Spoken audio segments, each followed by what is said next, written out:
Hey guys, welcome back to the channel and to another intro to sewing video.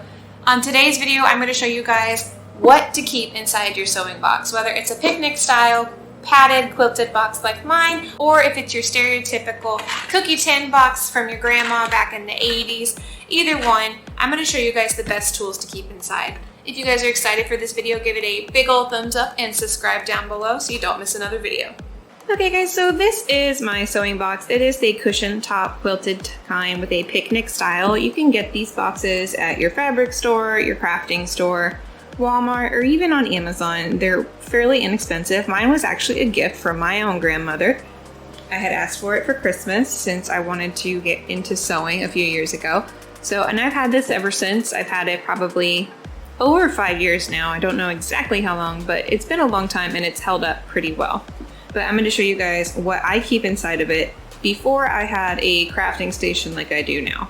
So if you're a beginner sewer, these are going to be the best tools that I recommend keeping inside. So opening up my sewing kit, so mine opens up just like this and my top stays open for me. It's a silk liner inside with a small pin cushion on the top with 2 pockets. In these 2 pockets, I have some tools here. I have a pencil sharpener, double-sided tape. This is good for basting tape or for help keeping your edges down when you're sewing if you don't want to use pins. This particular tape I got at Joann's Fabrics. It's a water-soluble tape, so when you wash the garment later, the adhesive disappears and dissolves. So ideally you would put down a double-sided piece of tape here, sew your garment, the seam that you're trying to do, and then when you wear the garment later and it's finished, this will dissolve and all that will be left is the stitching. Also in this pocket, I keep fray check.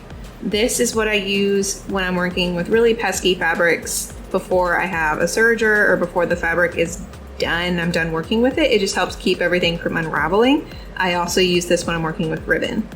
Up here in the pin cushion, obviously you could use it for your regular pins. I use it for my hand sewing pin needles. So the needles with a regular eye that you would use to finish a stitch on like a pillow or things like that, I like to keep them separate from my regular pins in my pin cushion so that I don't get them confused and I don't lose them.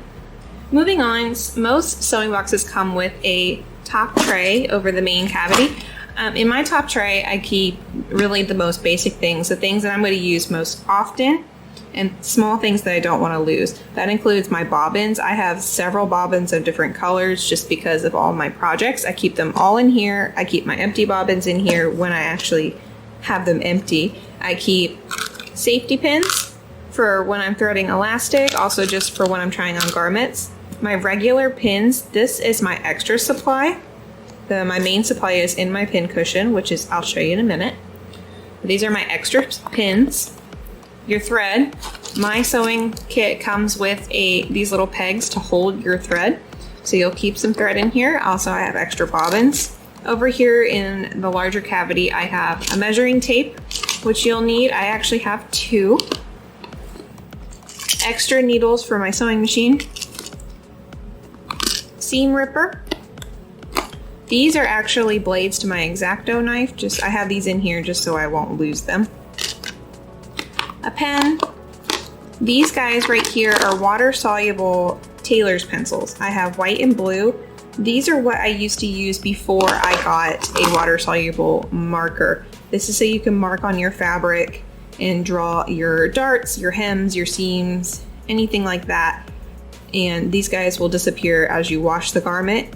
This one in particular, this marker will disappear when you iron it, when you wash it, and just over time of it being, that's why it says air and water soluble on there.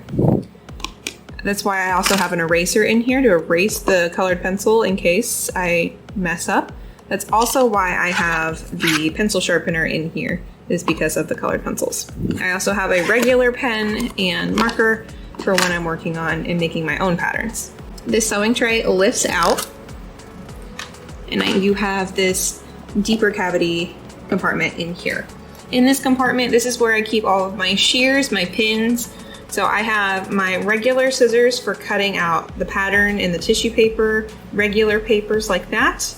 I have my fabric shears. These are titanium fabric shears. I keep these very sharp. I never cut paper with these because it will dull the blade.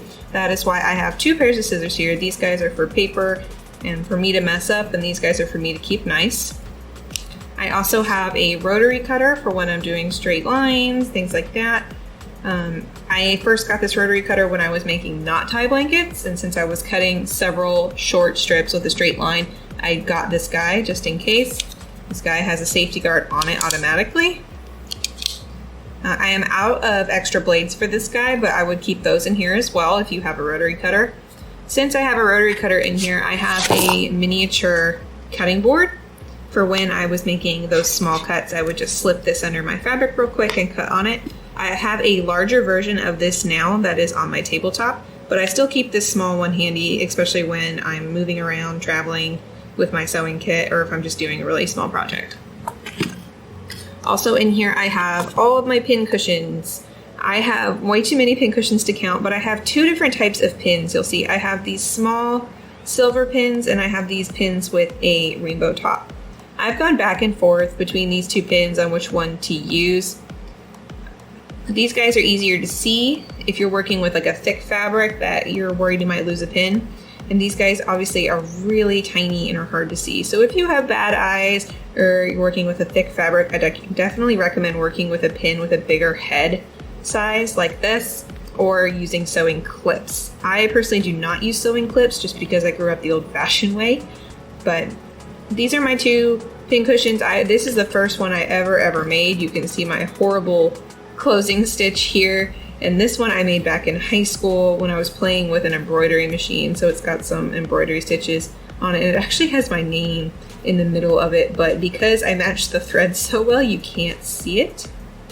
But yeah, I have those two guys in here. I also keep an extra hand sewing needle pinned just like this in my pin cushion so I don't lose it and get it confused with these guys. Also, so I don't push it through and lose it inside the cushion.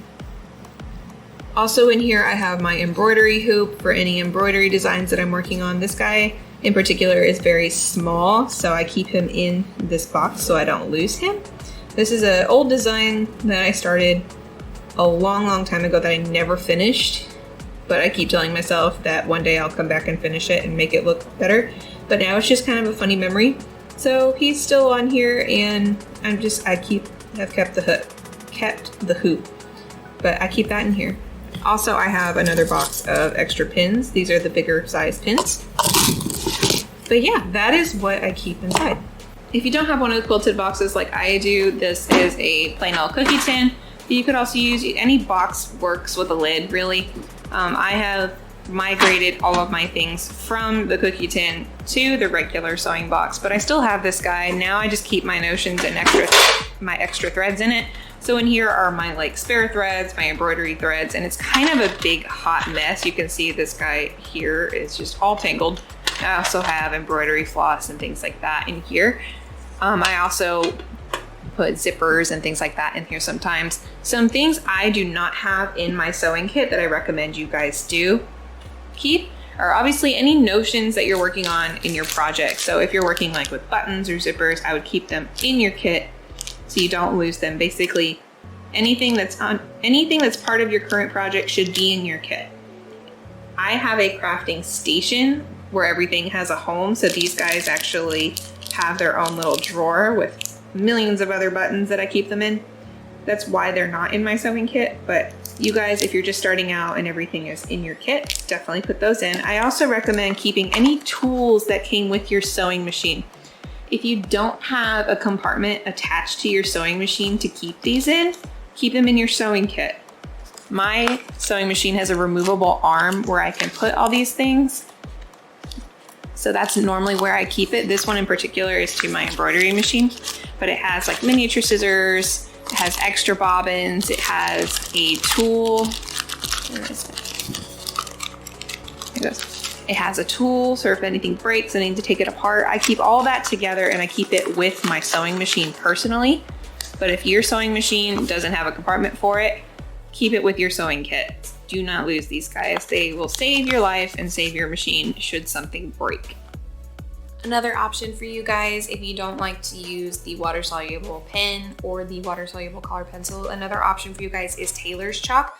I got this guy on Amazon and it came with 3 different colors of chalk. and I have more chalk than I know what to do with. It came just like this. I've got red, yellow, white, blue, multiple colors, and I have way more chalk than I know what to do with here, especially when I really don't use it much anymore. The only time I use the Tailor's chalk now is when I'm working on a fabric where my water-soluble pen or the pencil won't show up on. I go to the chalk. But most of the time, the pen is my go-to. But it's preference on what you want to work with, so it's really up to you. Well guys, I hope you enjoyed this video and you now know what tools to keep inside your sewing box here. If you enjoyed this video and if it helped you at all, give it a big old thumbs up and make sure you subscribe to help support the channel. But until then, I'll see you next time. Bye!